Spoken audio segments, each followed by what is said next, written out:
Di era globalisasi di dunia, semakin banyak perubahan yang dirasakan baik dari manusia hingga alam akibat krisis iklim. Kesadaran masyarakat akan dampak yang dirasakan kurang begitu diperhatikan. Beberapa hal tersebut, salah satu penyebabnya adalah faktor lingkungan. Berbicara terkait lingkungan tidak lepas dengan keadaan di sekitar kita. Tahukah kalian, ternyata aliran sungai di dunia ini memiliki kualitas masing-masing, termasuk di Indonesia. Kualitas ekosistem perairan yang ada di daerah aliran sungai yang ada di Indonesia ternyata bermacam-macam loh hasilnya. Hal ini dibuktikan dengan kajian yang dilakukan oleh Barla Rumayati, SSI MSc PhD. Beliau meneliti terkait geokimia badan air dan sedimen perairan dan pengembangan pasif sampler untuk monitoring kimiawi perairan. Gimana ya tanggapan Bu Barla? Sebetulnya kalau kita bicara tentang kualitas perairan itu kan tidak lepas dari bagaimana kondisi di daerah sekitarnya ya.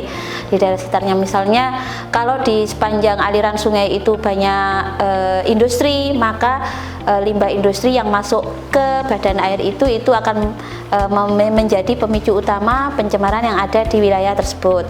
Kemudian kalau di sekitarnya itu adalah banyak domestik, lingkungan perumahan dan sebagainya, tentunya limbah yang dihasilkan dari domestik itu yang menjadi penyebab utama dari pencemaran yang ada di perairan.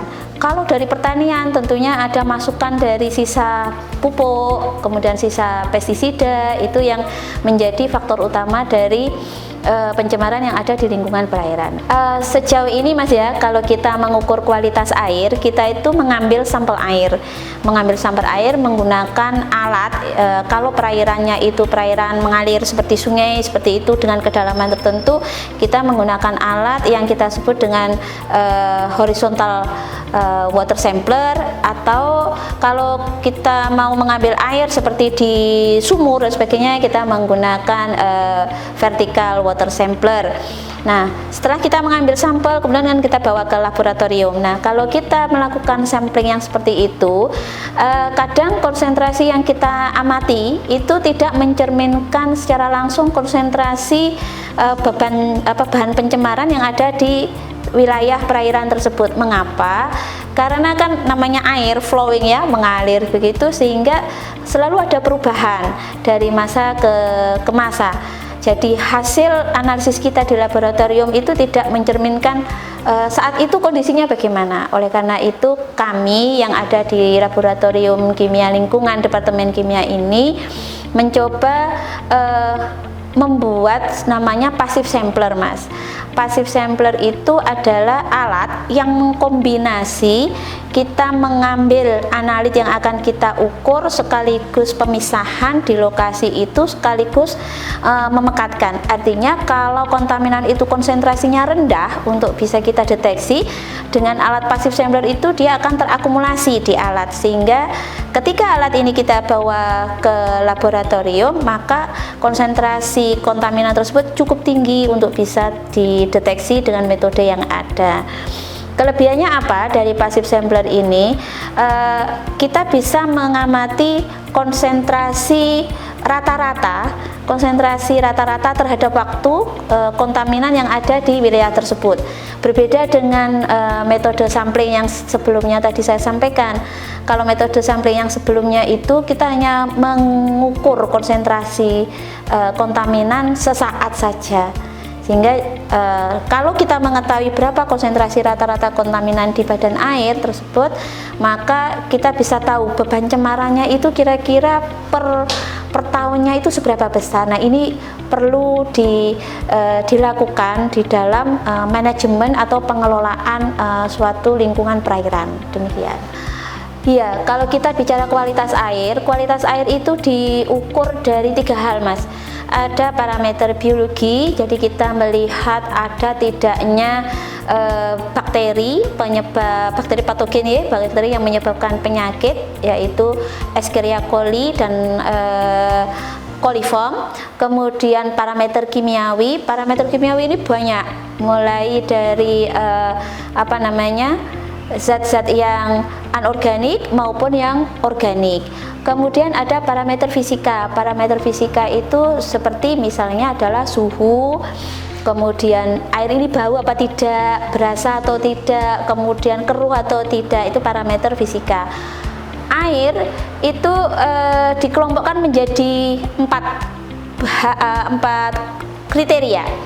Kriteria yang pertama itu adalah air yang dapat digunakan untuk kebutuhan air baku, air minum sebetulnya, tapi harus diolah dulu ya, tidak langsung dikonsumsi ya.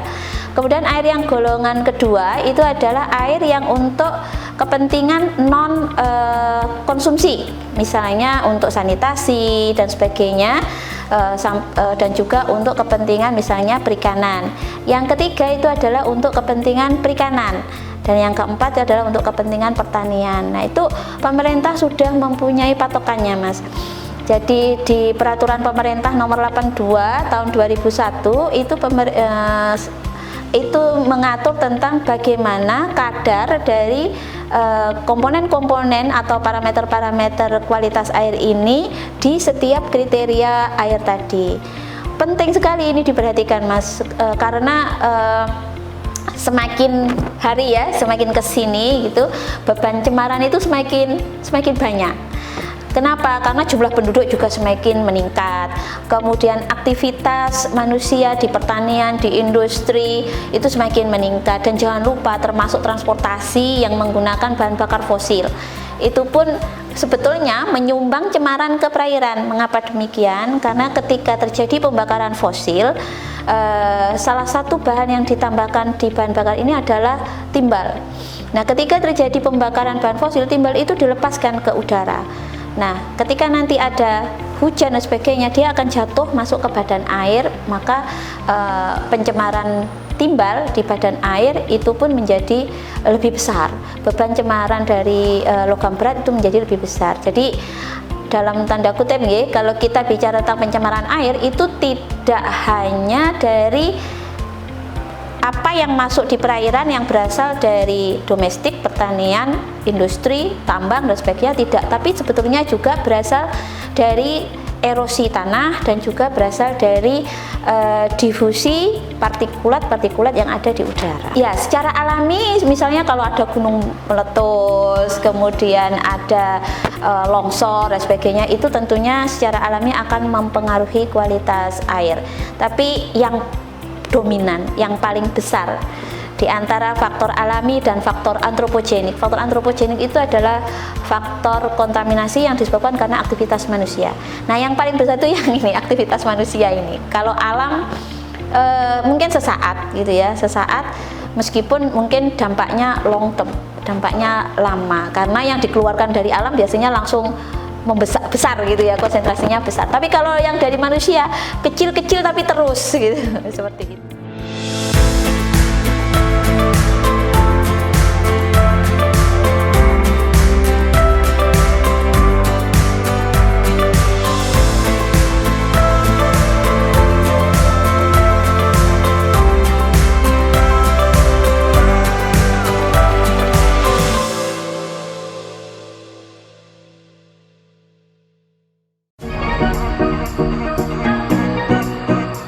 Ya pemirsa, kembali lagi bersama kami dalam program Let's Talk, masih bersama dengan Prof. Emil. Sebetulnya memang bidang saya itu manajemen reproduksi. Ya pemirsa, kembali lagi bersama kami dalam program Let's Talk, masih berbincang dengan tema ekowisata bersama. Ekowisata ini sebenarnya konsep baru. Jadi konsep ini lahir setelah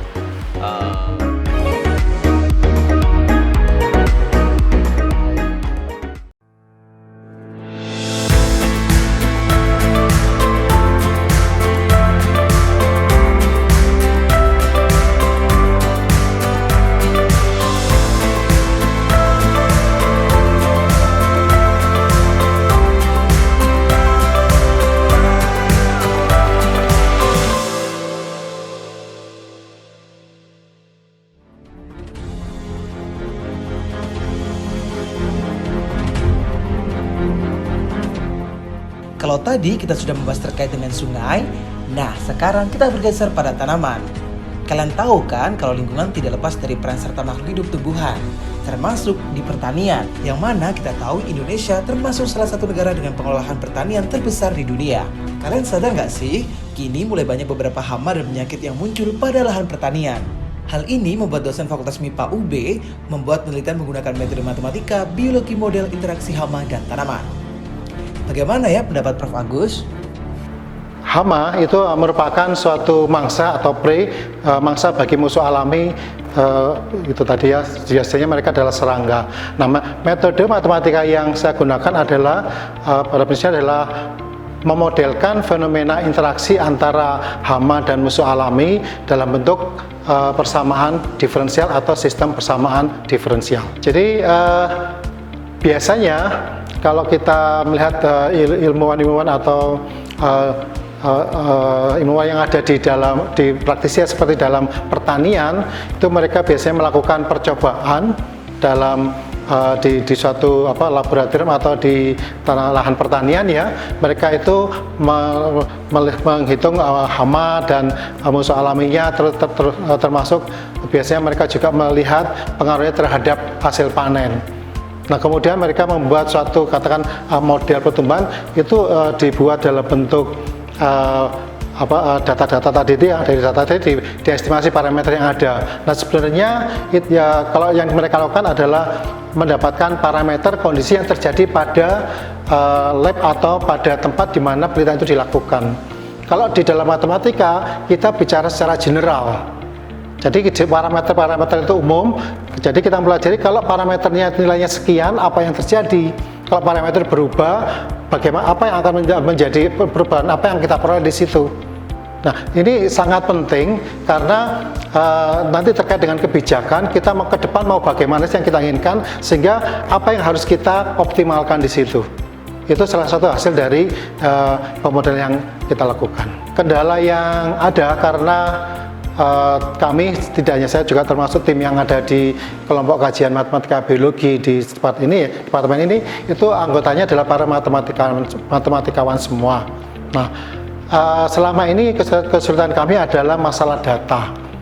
Jadi kita belum pernah mendapatkan data terkait dengan pengendalian hama tadi itu, sehingga kita hanya bicara tentang konsep dan hasil-hasil teoritis ya. Seandainya ada data-data yang ada, kita juga bisa mengaplikasikan, kita bisa melakukan estimasi parameter juga, dan bisa memberikan saran-saran apa yang seharusnya dilakukan di situ. Kalau yang pernah kita modelkan, itu kita pernah membuat model pengendalian hama dengan adanya misalkan memberikan patogen, dalam hal ini adalah jamur ya. Jamur, kemudian kita juga ada trapping itu jebakan terhadap hama tadi itu, mungkin penggunaan pestisida gitu ya. Kira-kira apa yang harus dilakukan? Kita bisa kalau dengan parameter tertentu kita bisa memprediksi ke depan apa yang terjadi. Kalau parameter diubah itu apa yang akan terjadi kan gitu ya. Nah, selain itu sebenarnya metode yang kita gunakan juga bisa memberikan solusi optimal. Misalkan kalau terkait dengan pestisida itu kan lumayan berbahaya ya.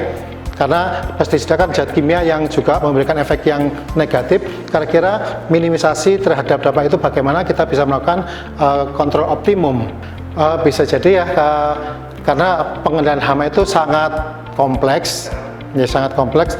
Misalnya saja ketika kita pergi ke lahan pertanian, kadang-kadang kita tidak sadar kita menangkap serangga ya, atau ada tanaman yang dianggap gulma yang mengganggu, kemudian biasanya juga ada tanaman-tanaman berbunga gitu ya. Sebenarnya tanaman tadi itu bisa jadi merupakan tempat hidup dari musuh alami hama gitu ya. Bahkan dia intinya mendukung perkembangbiakan musuh alami yang dapat membunuh hama secara alami, karena mereka adalah makanan dari musuh alami tadi itu. Nah, itu kan memperkecil pertumbuhan populasi dari musuh alami. Bisa juga manusia menangkap tadi kan juga mengurangi populasi kan ya. Secara tidak sadar sebenarnya kita juga mendukung pertumbuhan hama tadi di situ. Nah, itu hal-hal itu karena dengan membuat model tadi itu kan kita bisa memberikan gambaran kira-kira apa yang harus dilakukan gitu ya. Oke. Jadi inilah yang dimaksud dengan model matematika yang kita bangun ya. Yang kita bangun itu adalah di sini berupa sistem persamaan diferensial. Di sini ada beberapa parameter yang ada. Nah, ini salah satu contoh aplikasi tanaman padi dengan serangannya adalah wereng coklat, ada kumbang koksit sebagai musuh alami dari wereng coklat ya. Ini ada jamur sebagai dia yang menyerang orang di sini ya. Juga ada panci kuning sebagai jebakan untuk menangkap hama. Nah, di sini kita modelkan dalam bentuk persamaan matematika.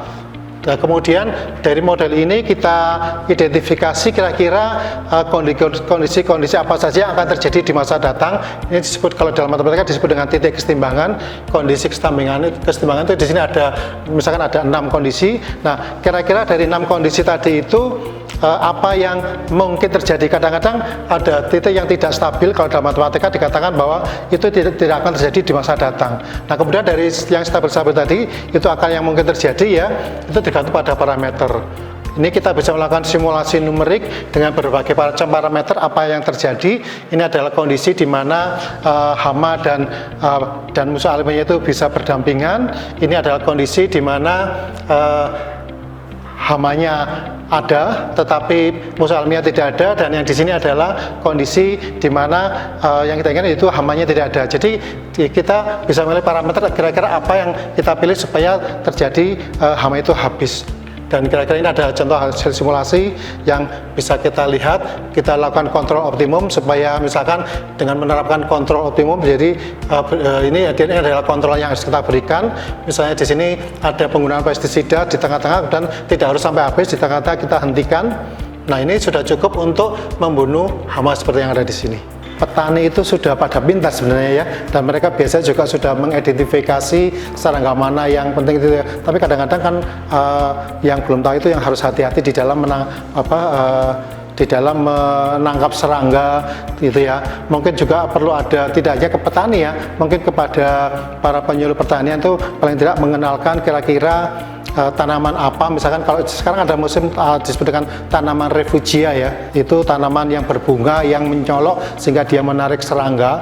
Itu bisa jadi menjadi saran untuk menanam itu di sekitar lahan pertanian sehingga bisa membuat hidup dari musuh alami hama tadi bisa berkembang biak dengan baik di situ.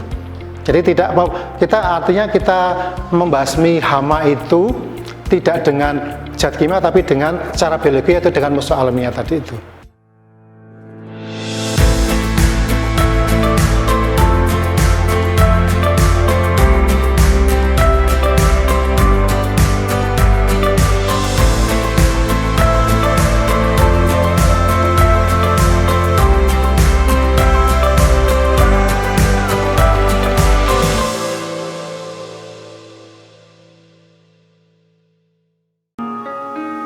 Ya, mana yang kau pilih?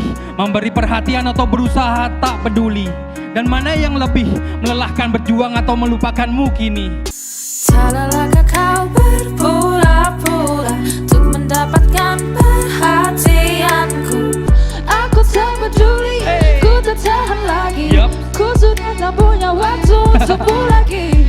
Is anybody real here? Is anybody real here? Aku tak peduli.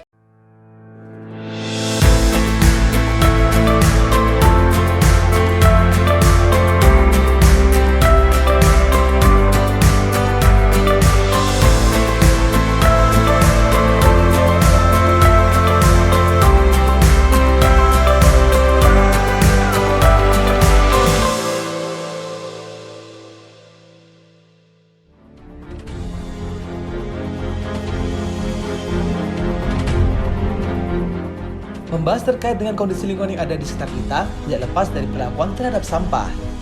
Ternyata pengolahan sampah di Indonesia bahkan di beberapa dunia masih belum optimal. Nggak percaya? Untuk itu kami membuktikan melalui penelitian yang dilakukan oleh Profesor Amin terkait upaya optimalisasi pengelolaan tempat pemrosesan sampah akhir TPA Wisata Edukasi Talangagung, Kabupaten Malang, yang nantinya menjadi salah satu objek penelitian sebagai percontohan pengelolaan sampah di Indonesia. Iya, pengelolaan sampah ini sebenarnya merupakan tugas bersama ya antara masyarakat dan pemerintah. Kalau di Kota Malang ini sistem pengelolaan sampah itu berjenjang ya. Ada yang dilaksanakan oleh pemerintah dan ada yang dilaksanakan sendiri oleh masyarakat ya. Pemerintah ini melalui Dinas Lingkungan Hidup mengelola sampah mulai dari TPS hingga TPA. Sementara dari rumah sampai ke TPS ini menjadi tanggung jawab masyarakat. Oleh karena itu maka bagaimana upaya untuk bisa mengelola sampah sebaik-baiknya dimulai dari rumah tangga ini menjadi tugas penting dan menjadi partisipasi masyarakat untuk mengurangi timbulan sampah. Apa yang bisa dilakukan oleh masyarakat? Yang pertama adalah mengurangi, ya. Mengurangi ini bisa dilakukan dengan menghemat, ya, menghemat apa-apa yang bisa berpotensi menjadi sampah. Artinya dari awal konsumsi kita yang dapat menimbulkan sampah ini sudah kita kurangi. Contoh misalnya penggunaan plastik kresek, ya. Kalau umumnya kita berbelanja itu selalu, ya, meminta plastik kresek, ya, dari toko, dari warung, pasar, maka sedini mungkin kita bisa menggunakan keranjang sendiri, membawa keranjang sendiri dari rumah, sehingga kita tidak tergantung tas kresek, ya, dari warung maupun dari toko, ya.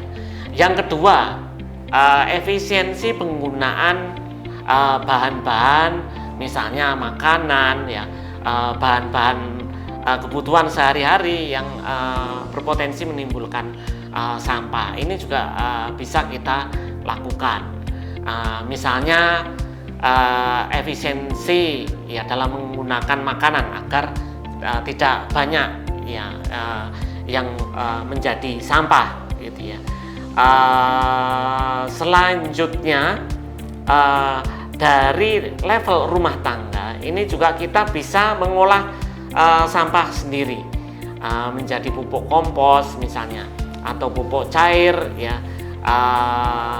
Kemudian bersama-sama dengan warga masyarakat yang lain di tingkat RT maupun RW, kita bisa berpartisipasi untuk menitipkan sampah-sampah yang masih berharga ke bank sampah. Jadi kalau dari kalangan akademisi, jadi kami mengembangkan dua hal. Dari yang pertama adalah dari aspek teknisnya. Kebetulan tim kami memiliki beberapa penelitian yang terkait dengan pembuatan pupuk organik cair, kemudian pupuk biopestisida cair dan pupuk hayati cair. Dan hasil-hasil penelitian kami ini juga kami kontribusikan ke masyarakat yang melalui industri. Kami bekerja sama dengan industri, ya, untuk mengembangkan ketiga jenis pupuk cair ini. Selain itu, penggunaan pupuk biopestisida cair ini sebenarnya sudah dilaksanakan atau dilakukan oleh para petani, ya. Khususnya adalah petani padi organik. Kalau di Malang ini ada 3. Yang pertama ada di Kepanjen, kemudian yang kedua ada di Lawang, dan yang ketiga ada di Pagelaran, ya. Nah, ketiga-tiganya ini menerapkan pupuk biopestisida cair di lahan pertanian mereka. Dengan adanya penerapan ini, mereka sudah tidak lagi tergantung pada pestisida yang ada di pasaran. Selain itu juga pupuk biopestisida cair berperan juga sebagai pupuk, sehingga konsumsi petani terhadap pupuk-pupuk yang biasanya ada di pasaran juga berkurang, ya.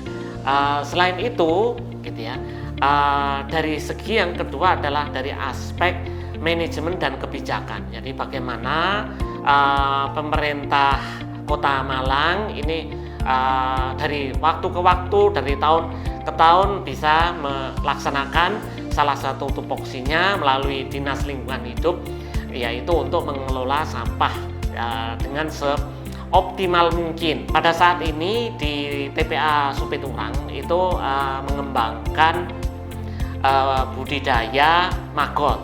Ini adalah salah satu bentuk penanganan limbah yang berasal dari limbah-limbah rumah tangga, limbah-limbah domestik yang organik. Ya, di sisa-sisa makanan, sisa-sisa sayuran, buah itu bisa dimanfaatkan ya sebagai bahan makanan maggot, dan hasilnya maggot yang merupakan larva lalat tentara hitam.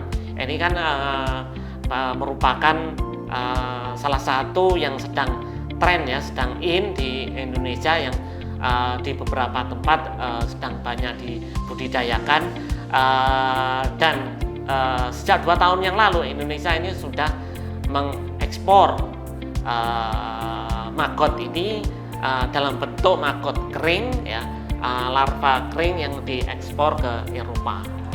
Iya, jadi yang kami rintis pertama kali itu adalah pupuk biopestisida cair. Perintisan ini sudah berlangsung kurang lebih 8 ya, sampai 9 tahun gitu ya. Dimulai dari kegiatan penelitian yang kami laksanakan di Kepanjen bersama dengan petani yang ada di sana. Kemudian kami mengembangkan pupuk biopestisida cair. Jadi pupuk biopestisida cair ini kombinasi antara pupuk organik dan biopestisida. Bahan-bahan yang kami gunakan untuk membuat itu juga kombinasi dari 2 komponen tersebut, yaitu ada yang berasal dari empon-empon, buah maja, buah umbi gadung gitu ya. Ini yang menjadi bahan dari biopestisidanya. Kemudian pupuk organiknya itu bersumber dari urin gitu ya, kotoran ayam, kotoran sapi gitu ya. Itu kita olah, kita campur menjadi satu, kita fermentasikan ya kurang lebih 2 minggu, dan setelah jadi itu bisa diterapkan. Kini kita mengetahui pentingnya kepekaan terhadap lingkungan sebagai bentuk mencegah krisis iklim yang ada di bumi ini. Mungkin kita hanya bisa melakukan hal kecil, tapi percayalah, dari hal kecil akan mendapatkan perubahan skalanya.